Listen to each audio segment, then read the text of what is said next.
or so since we heard from the President of the United States. Let me play this. This is the President making the dramatic announcement.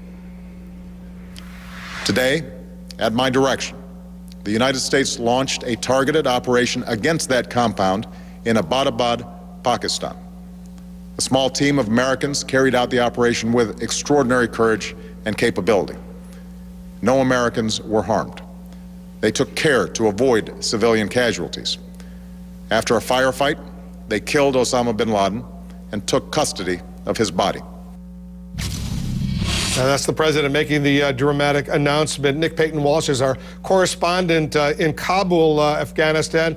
This happened in Pakistan. Afghani officials are emailing me like crazy saying, we told you he wasn't in Afghanistan. We had checked all the places in Afghanistan. They're relieved that bin Laden was killed in Pakistan. What are you learning, Nick? Well, I've just spoken to a Pakistani senior intelligence official who confirmed the assassination in Abbottabad, which, as we just said, is not too far away from the Pakistani capital. But absolutely key here, he said Pakistani intelligence operatives were on the ground during the time of the assassination. Now, he said, quote, I can't tell you who pulled the trigger, but this is very much Pakistani intelligence here, trying to show they were part of this particular operation. Obviously, I can't confirm whether that actually did happen, but obviously they're trying to paint a picture here, really, of Pakistan being the US's key ally in this particular operation, that relations so deeply strained over the past few months because of so many incidents that have happened inside the country, the drone strikes, the incident of Raymond Davis, who shot 2 men dead in Lahore. I think it's also probably important to point out that I think really is understanding of people who live in Islamabad amongst the journalistic community there is sufficient American capability within that country to have carried out that operation from within inside Pakistan, and there's been speculation perhaps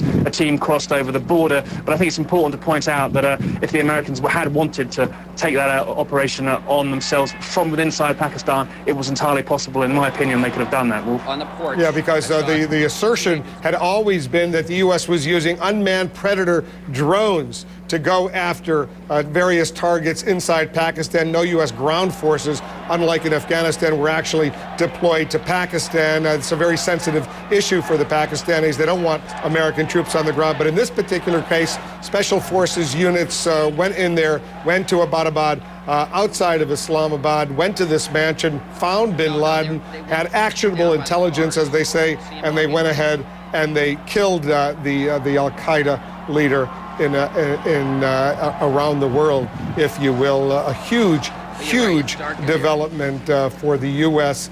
And as I was saying, a huge development for Pakistan right now. And Nick, it's important to note that there had been recently some serious strains in the U.S.-Pakistani relationship because U.S. officials were concerned that Pakistan supposedly was urging the Afghan leader Hamid Karzai to move away from the U.S. But in this particular case, those elements of the Pakistani government, led by President Zardari, were very, very helpful to the U.S., and you heard the president praising President Zardari and the Pakistanis for this effort.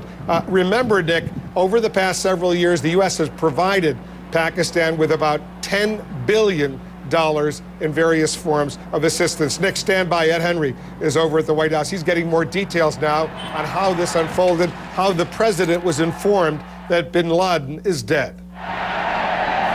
That's right, Wolf.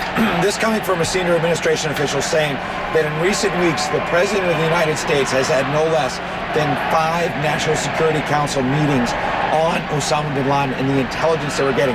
March 14, March 29, April 12, April 19th, and then April 28th.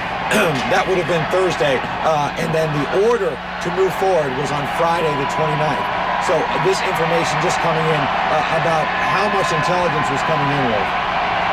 And stand by. We're going to get your microphone fixed. It's a little off noise, and I know there's a lot of noise behind you, so we'll get that fixed. We'll get the audio to make sure our viewers hear every word you're saying. Maybe a handheld mic, given the noise at the White House, might be more useful for you right now. You get that mic right up to your lips, and we'll hear everything you're saying. Ed Henry's over at the White House getting new information for a president of the United States to be able to go into the East Room of the White House and announce to the world that bin Laden is dead is one of those moments this president of the United States will certainly always always be remembered for, no matter what happens in his remaining term, if it's 1 term or 2 terms, everyone will always remember this moment when the president confirmed to the world that Osama bin Laden is dead. A lot of folks had been giving up the hope. They thought bin Laden would die of natural causes on his own, hidden in some sort of rural, a very remote tribal area, northwest Pakistan or whatever.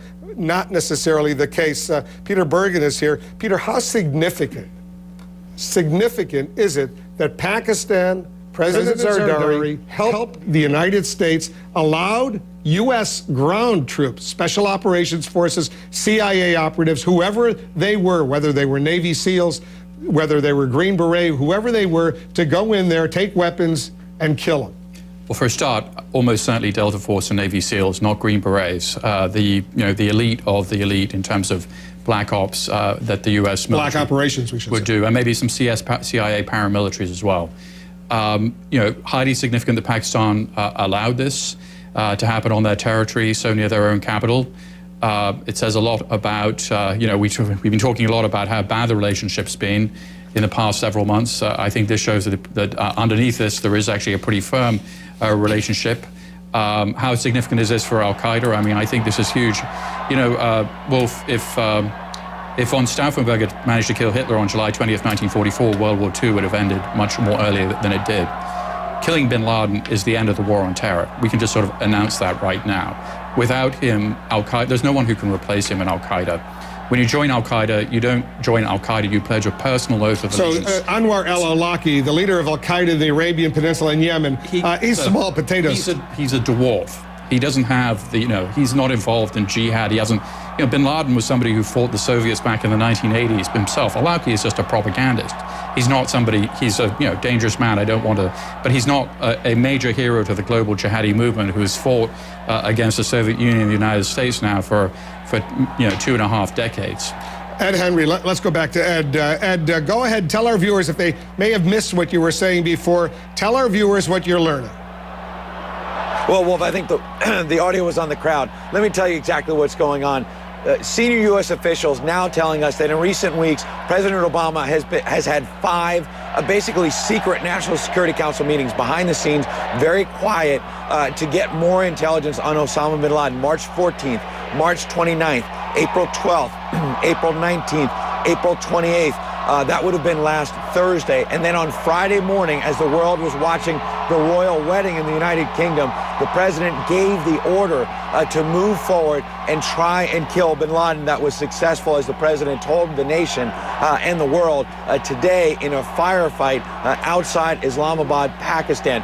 We give you this detail to talk about and illuminate a little bit how the U.S. was trying to piece this together. The president himself telling the world that it took months for the U.S. to piece all the intelligence that they were getting, suggesting that he was in this mansion, as CNN first reported, a mansion outside Islamabad, Pakistan, and it enabled the U.S. to zero in. But the president was deeply personally involved. 5 National Security Council meetings in March and April to pin this down, Wolf. It's an amazing, amazing moment, and I don't think we want to lose sight of it. The president, by the way, we're told, other aides made phone calls to top leaders in Congress. The president personally called President George W. Bush and former President George W. Bush and former President Bill Clinton to inform them of the news that bin Laden is dead. Ed, give us a little flavor. Is the West Wing of the White House still operating? Are they all working there? I assume all the top leaders, the top officials at the White House, they're there and they're still assessing this moment. Really remarkable, Wolf. Yes, a lot of senior officials still around here deep into the night on Sundays. They're still cobbling all this information together, trying to piece it together for our information, for the world's information. And I can tell you a couple of those officials came out here a few moments ago because they're seeing our live shots. They're seeing these pictures outside the White House gates. A couple of them were just behind me, behind my shoulder as I go back here, watching the crowds. Trying to get a closer look. When CNN first reported that the crowds were gathering, I told you there were 30 or 40 people outside the gates. There's now hundreds, probably thousands, Wolf. There are police cars that have come in on both sides of Pennsylvania Avenue just to make sure there's some order here. There have been Secret Service officers getting closer to the gates, just checking all of it out. It's been very peaceful. It's been celebratory, but it's been very dramatic to hear the chants of USA, USA behind me as this news was delivered to the world. People just spontaneously coming to the White House. Many of them, we believe, as we look at the social media, coming from George Washington University, just a few blocks away, but also many tourists who are here for spring break, etc., coming from their hotel rooms, just saying, we want to see this moment in history. So dramatic, Wolf. Yeah, we're getting a lot of requests from viewers around the world. If they missed the president's comments, they want to hear us. We'll replay at some point. Don't worry. If you missed what the president said in the East Room of the White House, we'll play it in its entirety. That'll be coming up. We'll share it with our viewers here in the United States and around the world. Gloria Borger is getting more information on the intelligence that led to this dramatic breakthrough, the killing of bin Laden. What are you learning, Gloria?